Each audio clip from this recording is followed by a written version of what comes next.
قیامت کے دن کا فقیر، آخرت کا مفلس کون ہے؟ سیدنا ابو ہریرہ رضی اللہ تعالیٰ عنہ سے روایت ہے، ایک مرتبہ رسول اللہ صلی اللہ علیہ وسلم نے صحابہ کرام سے پوچھا، کیا تم جانتے ہو کہ فقیر آدمی کون ہے؟ صحابہ نے جواب دیا کہ فقیر آدمی وہ ہے کہ جس کے پاس مال نہ ہو، متاع نہ ہو۔ پھر رسول اللہ صلی اللہ علیہ وسلم نے وضاحت فرمائی کہ حقیقی فقیر وہ آدمی ہے جو قیامت کے دن نماز، روزے اور زکوٰۃ کا ثواب لے کر آئے گا، لیکن وہ ثواب اس ظلم کے بدلے میں ختم ہو جائے گا جو اس نے دنیا میں کیا تھا۔ جیسے کسی کو گالی دی تھی اور کسی کے اوپر بہتان باندھا تھا اور کسی کے اوپر ناحق الزام لگایا تھا اور دوسروں کا ناحق مال دبایا تھا، نیز لوگوں کو اور تکلیفیں دی تھی اور ان پر ظلم کیے تھے، جب اس کے تمام نیکیاں ختم ہو جائیں گی، جبکہ مظلوموں کے ابھی بھی معاملات اور تقاضے باقی ہوں گے، تو ان مظلوموں کے گناہ اس پر ڈال دیے جائیں گے،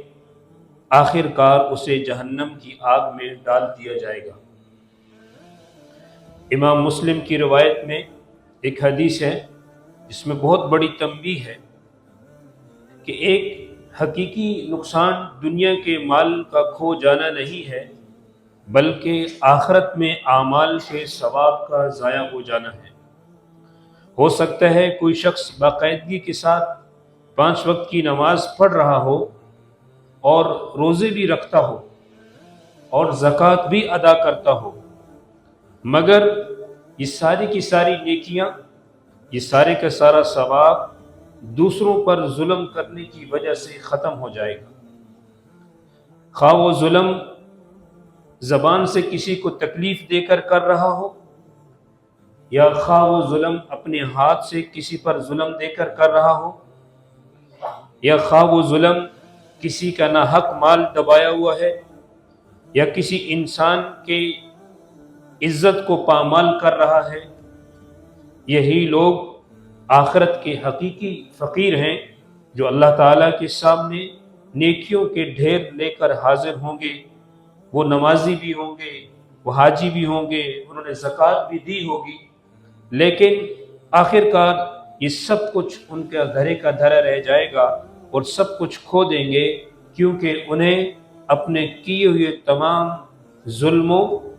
اور تقاضوں کا بدلہ دینا پڑے گا، خاص طور پر ان انسانوں پر جن کا انہوں نے حق مارا ہو۔ ایک ایک ظلم کا بدلہ چکانا پڑے گا۔ ایک اور حدیث میں ثوبان رضی اللہ تعالیٰ عنہ سے روایت ہے، رسول اللہ صلی اللہ علیہ وسلم نے اپنی امت کے ایک ایسے گروہ کے بارے میں خبردار فرمایا جو قیامت کے دن بہت زیادہ نیکیاں لے کر آئے گا، جن کی مثال رسول اللہ صلی اللہ علیہ وسلم نے فرمایا غار تہامہ جیسی ہوگی، اتنی زیادہ نیکیاں ہوں گی جیسے کہ ایک غار ہوتی ہے۔ بدقسمتی سے اللہ تعالیٰ ان کی نیکیوں کو ایسے ہوا میں بکھیر دے گا جیسے غبار ہوا میں بکھر جاتا ہے، اور ان کی نیکیاں پارا پارا ہو جائیں گی۔ پھر آپ صلی اللہ علیہ وسلم نے وضاحت فرمائی، یہ وہ لوگ ہوں گے جو بظاہر دنیا کے اندر عبادت گزار دکھائی دیتے ہوں گے، یہ دنیا والوں کی نظر میں یہ عبادت گزار ہیں، یہ نمازی ہیں، لیکن جب وہ تنہا ہوتے ہیں تو اللہ تعالیٰ کی حدود کو توڑنے کی جرت کر بیٹھتے ہیں، یعنی وہ لوگوں کے سامنے نیکیاں کرتے ہیں، لیکن جب خلوت میں جاتے ہیں اور تنہائی کے گناہوں میں مبتلا ہو جاتے ہیں۔ معزز سامعین و حضرات، یہ دونوں حدیثیں ظاہر کرتی ہیں کہ آخرت کا فقیر 2 بنیادی راستوں سے انسان بنتا ہے۔ پہلا راستہ، جب کوئی آدمی لوگوں کے درمیان باہمی تعلق کو خراب کرے، کسی کو حقیر جانے، کسی پر ظلم کرے، کسی کو ذلیل اور رسوا کرے یا دوسروں کا حق مار لے۔ لیکن دوسرا آدمی وہ ہے کہ جب کوئی شخص اللہ تعالیٰ کے ساتھ اپنے تعلق کو پوشیدہ طور پر گناہ کے ذریعے خراب کر رہا ہے، لوگوں کے سامنے نیکوکار بنا ہوا ہے، لیکن جب وہ تنہائی میں جاتا ہے تو وہ اللہ کی حدود کو پامال کرتا ہے اور گناہوں میں مبتلا ہو جاتا ہے۔ یہ دونوں باتیں، یہ دونوں گناہ وہ گناہ ہیں جو زندگی بھر کی جمع کی گئی نیکیوں کو اللہ تعالیٰ کے نزدیک خراب اور بے قدر کر دیتے ہیں۔ لہٰذا ہم سب مسلمانوں کو اس بات کی فکر کرنی چاہیے کہ ہم نے صرف عبادت نہیں کرنی بلکہ اس عبادت کو بچانا بھی ہے، اس عبادت کو محفوظ بھی رکھنا ہے۔ صرف زیادہ عبادت کرنے کی وجہ سے مطمئن نہیں ہونا چاہیے۔ میں نماز پڑھ رہا ہوں، روزہ، زکوٰۃ اور نیک اعمال، یہ سب آخرت کا زاد راہ ہیں، یہ آخرت کا توشہ ہیں، مگر ان سب کو اچھے اخلاق، اچھی نیت، اخلاص اور اللہ تعالیٰ کے ساتھ تقوی کو مضبوط کر کے اپنے آپ کو اس میں لگا کر محفوظ کرنا ہے۔ ایسا نہ ہو کہ اعمال کا ثواب انسانوں پر ظلم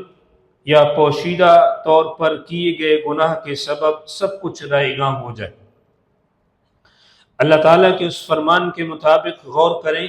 جو سورہ محمد کی آیت نمبر 33 میں ہے، جو اس خطبے کے آغاز میں پڑھا گیا، جس کا مفہوم یہ ہے: اے ایمان والو، اللہ کی اطاعت کرو اور اس کے رسول کی اطاعت کرو اور اپنے اعمال کو برباد مت کرو،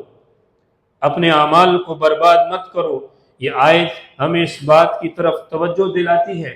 کہ ہمیشہ اپنے کیے ہوئے اعمال کی حفاظت کرنی چاہیے۔ ایسا نہ ہو کہ زندگی بھر کی جمع کی گئی نیکیاں ہمارے زبان کے گناہ یا ہمارے ہاتھ کے ظلم یا ہمارے حرام مال یا پوشیدہ گناہوں کی نظر ہو جائیں اور یہ سب کا سب برباد اور ختم ہو جائے۔ اس گروہ میں شامل ہونے سے خود کو بچانے کے لیے، جس کا ذکر ابھی حدیث میں ہوا ہے، ہم سب کو چاہیے کہ چند ایسی باتوں کو اپنی زندگی میں اپنا لیں، چند ایسے اقدامات اٹھا لیں جس سے ہم اپنے آپ کو حقیقی نقصان سے بچا سکیں۔ نمبر 1، جب ہم تنہائی میں ہوتے ہیں، جب ہمیں کوئی نہیں دیکھ رہا ہوتا، اس وقت اپنی دل کی حفاظت کرنا۔ وہ دل جو اللہ تعالیٰ سے ڈرتا ہے اس کی حدود کو توڑنے کی جرت نہیں کرے گا، خواہ کوئی انسان دیکھ رہا ہو یا نہ دیکھ رہا ہو۔ اس بات کو یاد رکھیں، کمرے کا دروازہ بند کیا جا سکتا ہے اور فون کی سکرین چھپائی جا سکتی ہے اور سرچ ہسٹری کو بھی مٹایا جا سکتا ہے، لیکن اللہ تعالیٰ کی نظر میں کبھی کوئی چیز رکتی نہیں ہے۔ بس اپنے آپ کو، اپنے دل کو یہ تربیت دو کہ انسانوں سے شرمانے سے پہلے اللہ سے شرمانا سیکھ لے۔ انسان کا دیکھنا اتنا معنی نہیں رکھتا جتنا اللہ کا دیکھنا معنی رکھتا ہے۔ نمبر 2، انسان کے باہمی حقوق کی حفاظت کرنی چاہیے۔ ہمیں اپنے اعمال کے ساتھ ساتھ اپنے ساتھ رہنے والے اور اپنے ساتھ کرنے والے معاملات کی حفاظت کرنی چاہیے۔ ایسا نہ ہو کہ میری زبان، میرے ہاتھ اور میرے مال یا میرے بے اختیار تحریر کسی ظلم کا سبب بن جائے، یا میرا مال یا میری ایسی کوئی تحریر کہ کسی کے ظلم کا سبب بن جائے اور جس کا تقاضا قیامت کے دن کیا جائے گا۔ اگر کبھی کوئی غلطی کی ہو تو فوراً معافی مانگ لینی چاہیے۔ معافی مانگنے والا ہمیشہ اونچا رہتا ہے اور کبھی نیچا نہیں ہوتا۔ اور اگر کبھی کسی کا حق دبایا ہے، کبھی کسی سے حق لیا ہوا ہے، تو اس دن کے آنے سے پہلے فوراً لوٹا دو جب مال و دولت کسی کے کام نہیں آئے گا۔ نمبر 3، اپنے اعمال میں ہمیشہ اخلاص کی حفاظت کرنی چاہیے۔ صرف ثواب جمع کرنے میں مصروف نہ رہو، بلکہ اپنے دل کو تکبر سے پاک کرو، اپنے اعمال کو ریا سے پاک کرو اور اپنی طبیعت میں عجب اور دوسروں کو حقیر جانے سے بھی بچو۔ یہ یاد رکھو، بہت سے اعمال بھی رایہ گاں ہو سکتے ہیں اگر ان میں اخلاص نہیں ہوگا۔ جب تم نے کسی کو حقیر جانا ہوگا، جب تم نے کسی کو چھوٹا سمجھا ہوگا، تو تھوڑے اعمال بھی اللہ تعالیٰ کے نزدیک خراب ہیں اور زیادہ اعمال بھی اللہ تعالیٰ کے نزدیک برباد ہیں۔ لیکن اگر تمہارے اعمال میں اللہ تعالیٰ کے نزدیک یہ سارے گناہ نہیں ہیں تو چھوٹا عمل بھی بڑی قدر و قیمت والا بن جاتا ہے۔ لہٰذا اپنے آپ کو علم، عمل اور اخلاص کے ساتھ ہمیشہ رکھنا چاہیے۔ علم ہماری حق کی پہچان میں رہنمائی کرتا ہے، ہمیں اپنے علم کو بڑھانا چاہیے، دین کا علم سیکھنے میں کبھی نہیں شرم کرنی چاہیے۔ عمل اللہ تعالیٰ کی اطاعت کو ثابت کرتا ہے، اور جبکہ اخلاص اعمال کو ذاتی مفادات کے سبب خراب ہونے سے محفوظ رکھتا ہے۔ علماء کا یہ قول بہت سچا قول ہے، تمام لوگ نقصان میں ہیں سوائے علم والوں کے، اور علم والے بھی نقصان میں ہیں سوائے ان کے جو اپنے علم پر عمل کرتے ہیں، اور عمل کرنے والے بھی نقصان میں ہیں سوائے ان عمل کرنے والوں کے کہ جن کے عمل میں اخلاص اور اللہ کا ڈر ہوتا ہے۔ بے شک دنیا کے مفلس پر دنیا کے فقیر کی فقیری کو بچایا جا سکتا ہے، لیکن بھائیوں اور دوستو، جو آدمی آخرت کا فقیر بن جائے، آخرت کا مفلس بن جائے، بہت بڑا نقصان ہے۔ اس دن نہ کوئی مال، نہ کوئی عہدہ، نہ کوئی مرتبہ کسی کو بچا سکے گا۔ نیکیاں ہیں بدلے کے طور پر چکائی جائیں گی، گناہ ذمہ آ پڑیں گے، اور اس کا انجام جہنم کا عذاب ہوگا۔ خطبے کے اختتام پر آئیے سب مل کر ہم اس دعا کو اپنائیں جو سیدنا بسر بن ارطا رضی اللہ تعالیٰ عنہ سے روایت ہے: اللہم احسن عاقبتنا فی الامور کلہا واجرنا من خزی الدنیا وعذاب الآخرہ۔ اے اللہ، ہمارے تمام معاملات میں ہمیں اچھا انجام عطا فرما، اور ہمیں دنیا کی رسوائی اور آخرت کے دن کے عذاب سے محفوظ فرما۔